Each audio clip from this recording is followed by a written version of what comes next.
por este ejercicio que me parece que es de los primeros de los que yo me entero, en donde se está tratando un tema tan relevante como la fe y la democracia. Voy a tratar de variar un poco la dinámica de lo que tenía planteado por las exposiciones de mis compañeros que me antecedieron, y realmente la pregunta debería de ser para nosotros como ministros de culto, pues entiendo que la gran parte son pastores, aunque puede haber algunos que no lo son. Si bien es cierto, tenemos un impedimento, o los ministros de culto tienen un impedimento para poder ser votados y poder llegar a cargos de elección popular, nosotros deberíamos primero reflexionar en justamente lo que plantea ahorita el magistrado, en donde llega al poder legislativo personas que no tienen ni la capacidad ni tienen los elementos para poder llegar a hacerlo, pero que llegan ahí derivado de las potencias políticas a las que pertenecen, y que, por cierto, tenemos también representación de las minorías, y es importante determinar o aclarar eso, porque también en los gobiernos municipales y en los estados, los estatales y federales, debe de haber representación de las minorías. Por eso tenemos ahí grupos que tienen ciertas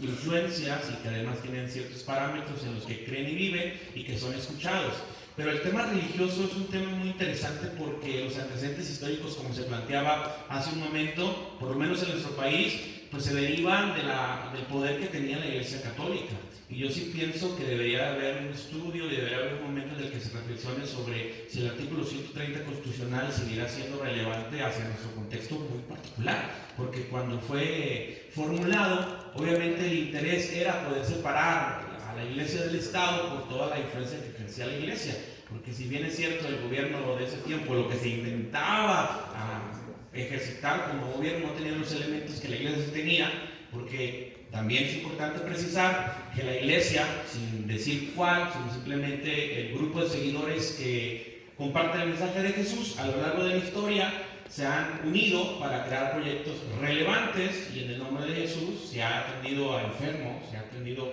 a gente que estaba sin a lo mejor la oportunidad de ser escuchados. Tú puedes ir a la Biblia, estudiarla y leerla y darte cuenta que el mismo Jesús fue un personaje que causa un revuelo completo a la historia, sobre todo en la cultura en la que vivía, porque escuchaba a las mujeres, escuchaba a los niños, tenía parte con los enfermos, que eran segregados, por supuesto, de la sociedad en ese momento, y a partir de ahí muchos hombres y mujeres empezaron a tomar las ideas de Jesús, que termina siendo un personaje relevante en la historia actual, y que con base en ellas empezaron a trabajar en temas de asistencia social, en temas de hospitales, en temas de educación. Incluso muchas universidades pues fueron creadas por personajes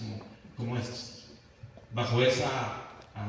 sentido, es importante precisar que como ministros de culto sí debemos de tomar parte en empezar no solamente a concientizarnos a nosotros mismos sobre que es importante que la fe y la democracia empiecen a estar presentes en nuestra mente. Tenemos también un condicionamiento eclesiástico y denominacional a veces en las que se nos ha dicho que no podemos mezclarnos, que no es correcto que gente de la iglesia pudiera llegar a lo mejor a ocupar puestos públicos, lo cual también es totalmente incorrecto. Una pregunta, porque, ¿podrías definir lo que es laicismo y ser laico? Ok, partimos de que... Estrictamente. Sí, partimos primero de que vivimos en un país laico. laico. Idea, pero a veces es muy torcida. Y el hablar de un país que es laico, entendemos que no debe tener ninguna injerencia religiosa. Ideológica. Ni en la educación, ni en ninguna otra parte. Pero desde mi perspectiva, político, me parece, pero desde lo que yo estoy diciendo, simplemente estoy llamando a la conciencia de los pastores para que puedan comprender en primera instancia de que es relevante de que la fe y la democracia puedan estar en una esfera de participación, porque lo planteaban ahorita y decían de la importancia del voto, y ahorita terminaba la participación pasada diciendo que si no votamos no nos quejemos. Pero no solamente hablo del planteamiento un ministro de culto, o sea. Ajá, ahora yo no solamente hablo del planteamiento de no votar, sino hablo del planteamiento a lo mejor de algún momento aspirar a intercambiar algunas ideas. Ahora, si bien es cierto, estamos impedidos los ministros de culto para poder llegar a ser votados para cargos populares, a menos de que nos separemos con anticipación del cargo y de esa manera pudiéramos estar en condiciones, quisiera reflexionar, invitarles a reflexionar en la importancia de que también ustedes, dentro de las congregaciones que representan, pudieran, a su vez, hablar con los hijos e hijas, si les podemos llamar así, o miembros, que no me parece una palabra correcta para referirse a los hombres y mujeres que forman parte de la comunidad que atienden. Ellos sí pudieran en algún momento interesarse por pertenecer a lo mejor al Poder Judicial, al Poder Legislativo, o a lo mejor ocupar algún cargo en una dependencia municipal, no se llame a lo mejor alcalde o alcaldesa, pero tal vez regidores, tal vez directores de las instituciones públicas. Y cuando nosotros como ministros de culto empezamos a quitar ese velo sobre la gente que asiste y que nos escucha semana con semana hablar de valores, de principios, de reino, de justicia, de verdad, y cuando ellos empiezan a ser expuestos a esta parte de la posibilidad de que cada uno de ellos pueda ejercer una función específica,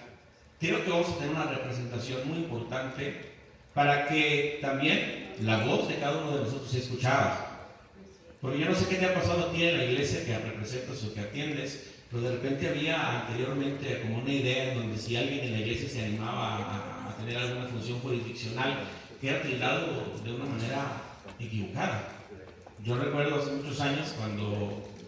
yo era simplemente un niño, sí escuché bastantes veces decir a mi abuelo que era pastor que no podíamos ejercer ningún tipo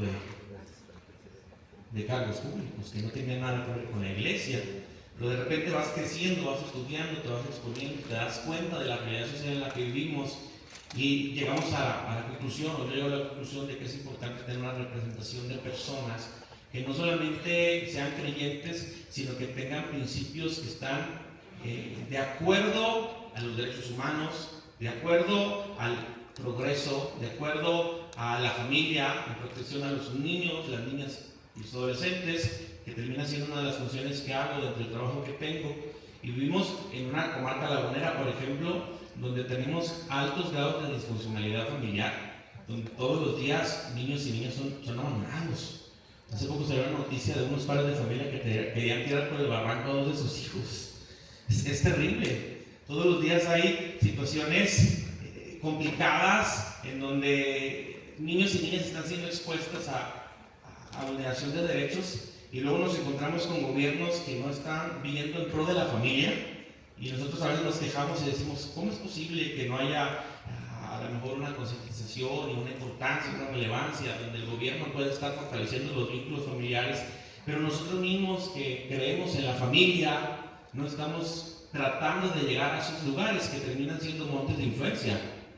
Y a veces los montes de influencia, como lo puede ser el gobierno, están siendo ocupadas por personas que no tienen ni la preparación,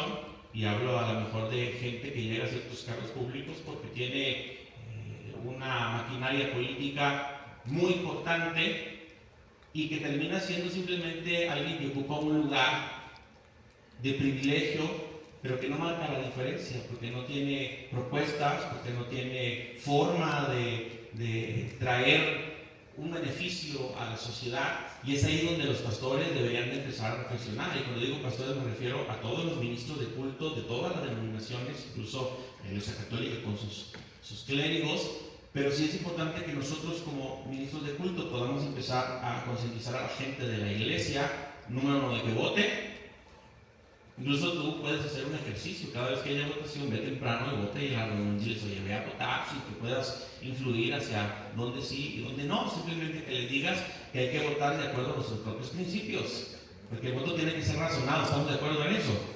Y si el voto es razonado, entonces vamos a votar de acuerdo a los principios que tenemos como fundamento de nuestra vida y de nuestra propia fe. Pero por otra parte también vamos a influir en la vida de la gente de la iglesia para decirles, oye, tú puedes ocupar un cargo público, tú puedes ser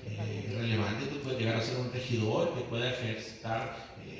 a lo mejor algún tipo de apoyo a la ciudadanía, puedes llegar a ser un diputado para que puedas trabajar en la parte legislativa, puedes llegar a ser el alcalde, puedes llegar a ser ojalá un juez o un magistrado como los que tenemos aquí, es maravilloso lo que hacen, pero que entonces podamos tener una representación real, genuina, de gente que sí está interesada en el beneficio de la sociedad. La pregunta debería ser si como ministros de culto estamos concientizando a la iglesia de esa manera o simplemente nos quedamos callados. Porque al final hay un principio en el derecho civil que dice que el que calla otorga. Y si nosotros nos estamos quedando callados y no estamos diciendo absolutamente nada, entonces simplemente estamos dando nuestro consentimiento a las cosas que están pasando. Y sin más, yo quisiera dejar dos preguntas en su corazón para que las reflexionen a lo largo de todas